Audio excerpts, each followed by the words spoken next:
Bonjour! Aujourd'hui, dans cette vidéo, je vais vous montrer comment transformer un maquillage de jour en maquillage de soirée. Parce que c'est quelque chose qu'on me demande beaucoup dans mes cours de maquillage. Donc, on va partir d'un maquillage de jour qui a déjà un petit peu vécu. Et je vais vous montrer comment faire des retouches et comment augmenter l'intensité, notamment autour des yeux avec un petit smoky, pour obtenir un maquillage de soirée élégant et raffiné. J'espère que ça vous plaît. N'hésitez pas à me laisser un petit commentaire ou à vous abonner, ça me fait toujours très plaisir. Et si les sujets de maquillage et notamment anti-âge, ça vous intéresse, il y a encore plein de conseils et des articles sur mon blog sur louiselouise.com. Comme souvent on n'a pas le temps de refaire tout son maquillage, je vais faire réaliste avec ce tuto et je vais garder le fond de teint. Je commence quand même avec un petit nettoyage. Avec de l'eau micellaire et des cotons-tiges, je nettoie partout où le maquillage s'est mis dans les ridules. Souvent, on a besoin de rehydrater la peau. Donc, j'applique une petite crème de jour légère par-dessus le fond de teint. Ensuite, j'applique un primer ou une base de maquillage de chez MAC qui lisse le grain de peau.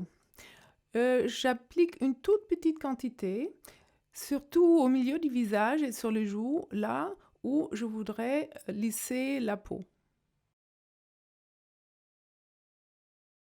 Maintenant, le fond de teint, je vais en rajouter très peu et juste là où c'est nécessaire.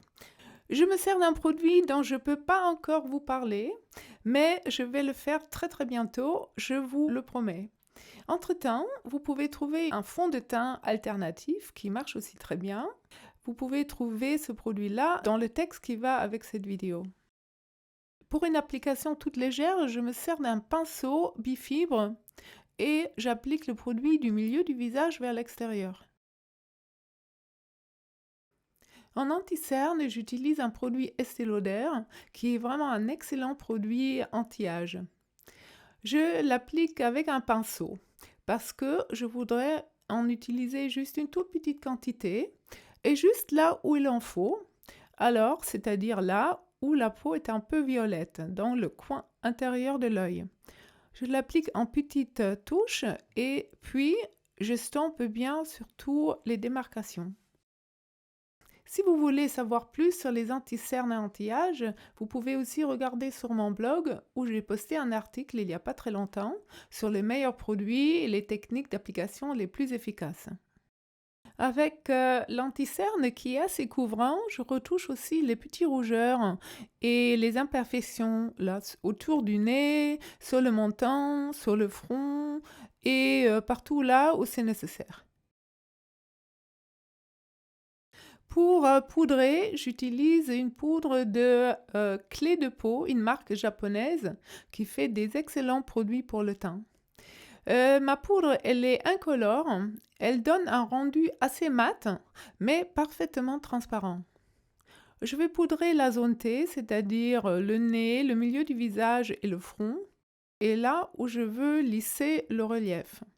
Mais en revanche, je ne vais pas poudrer les côtés du visage là où je voudrais garder une brillance naturelle. Les yeux, je vais les maquiller en smokey eye tout dégradé. Pour cela, je vais travailler avec deux crayons, un brun et noir, que je vais appliquer au pinceau. J'utilise un peu plus du marron que du noir. Le noir, essentiellement, il va me donner de la profondeur et le marron de la douceur. Je les mélange sur le dos de ma main qui me sert en tant que palette. L'application se fait en petites touches de pinceau du bas vers le haut, le long des cils. Je commence sur le coin extérieur et je fais toute une rangée de petites touches vers le coin intérieur. Cela donne déjà un dégradé tout naturellement.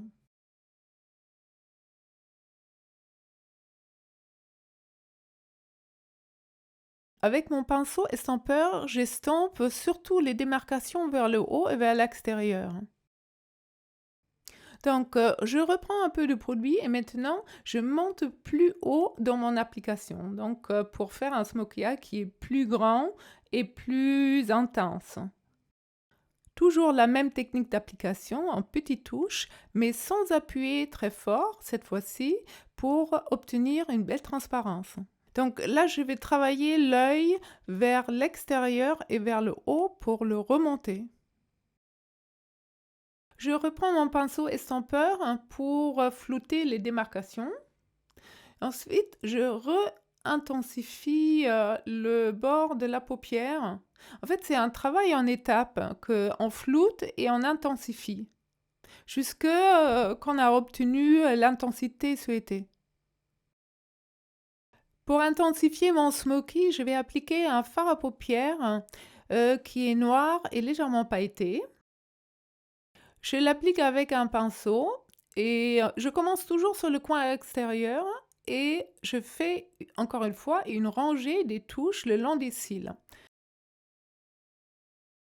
Donc, je fais toute une rangée des petites touches sur la paupière et en fait, j'appuie mon produit. Je le presse sur la paupière pour qu'il tienne. Donc, du coup, je ne vais pas du tout faire des mouvements de balayage pour éviter que le produit tombe sur les joues. Ce qui est important aussi, c'est de tenir le pinceau comme ça, avec la pointe vers le bas. Pourquoi? Parce qu'il y a plus de produit sur la pointe du pinceau et donc du coup, en le positionnant comme ça, je vais faire en sorte qu'il y a plus d'intensité tout près des cils et moins vers le haut. Et donc du coup, encore une fois, je vais obtenir un dégradé. Le mascara, j'utilise un mascara noir de chez Pat McGrath qui est un peu plus épais pour obtenir une belle intensité. Quand je l'applique, j'insiste pas mal sur les racines parce que c'est là où ça se crée l'effet volumateur. Donc ensuite, sur les longueurs des cils, je vais juste les enrober de produit et je fais la même chose sous l'œil sans trop insister pour ne pas alourdir l'effet.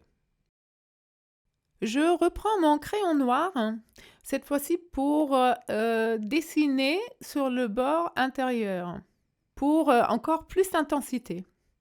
À l'aide d'un pinceau tout fin, je pousse le crayon aussi entre les cils pour éviter qu'il y ait des espaces blancs. Je reviens dessus plusieurs fois pour obtenir un effet vraiment bien noir. Cela donne encore plus d'intensité. Pour les sourcils, j'utilise un crayon taupe. Donc, l'idée est de remplir les trous et de rendre les sourcils plus fournis et plus uniformes. Pour cela, je dessine des tout petits traits, en fait des traits à peu près en longueur des poils de sourcils et aussi dans le sens des poils. C'est comme si je dessinais des faux poils. Cela donne l'effet le plus naturel. Aussi, pour que ce soit naturel, je choisis donc une couleur qui est exprès assez claire. Donc, je ne prends pas la couleur des poils, mais la couleur qui est entre les poils et la peau, parce que cela va donner un effet beaucoup plus naturel. J'utilise un gel transparent pour les sourcils pour la mise en place. En fait, je l'applique en petites touches. Je l'applique comme un gel à cheveux. Je le brosse dans les poils et ensuite je brosse les sourcils vers le haut et vers l'extérieur pour une jolie mise en place et ensuite le produit va sécher et les poils vont rester exactement comme ça.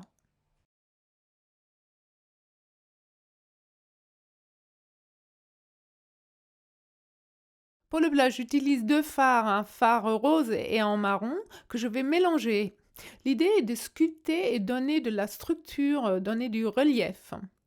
Donc pour le placement, je vise le haut de la joue et je regarde vers 3 cm vers le bas.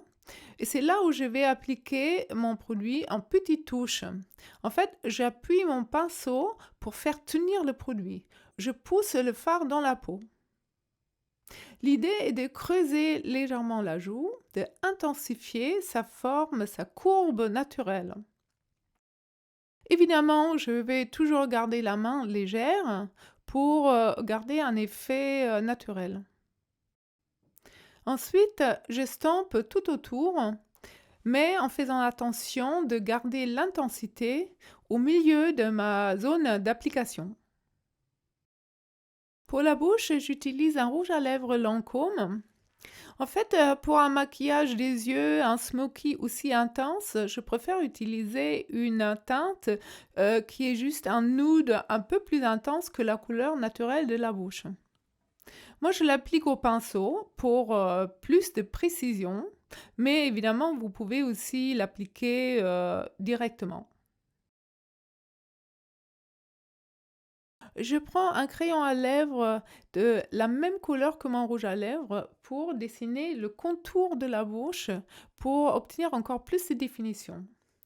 Je corrige la forme et je la perfectionne et je vais aussi également avoir une meilleure tenue de mon maquillage de la bouche. Voilà Sibylle, toute belle et prête pour sortir en soirée sophistiquée. J'espère que mon tuto vous a inspiré. Et si vous avez des questions ou des remarques, je vous répondrai avec plaisir.